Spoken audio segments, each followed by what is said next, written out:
Gantong oras kami lagi nakalagay. Di pa umuwi dyan si Koso kita.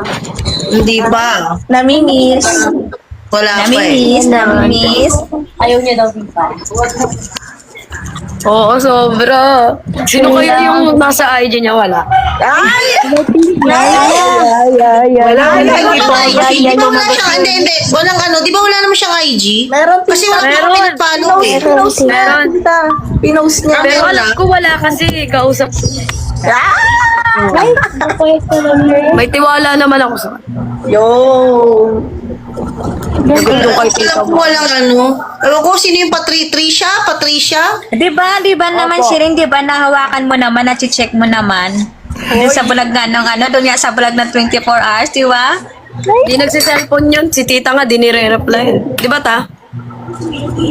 Hindi nagre-reply yun. Ayan oh, yung chat ko, yung text ko kanina, Timean, di ba? Hanggang ngayon, panis na. Yung mga bagets. Andito si mama. Switch, ano daw, sweet child. Hindi ako maka-open cam. Nakakagay. Tito Jo.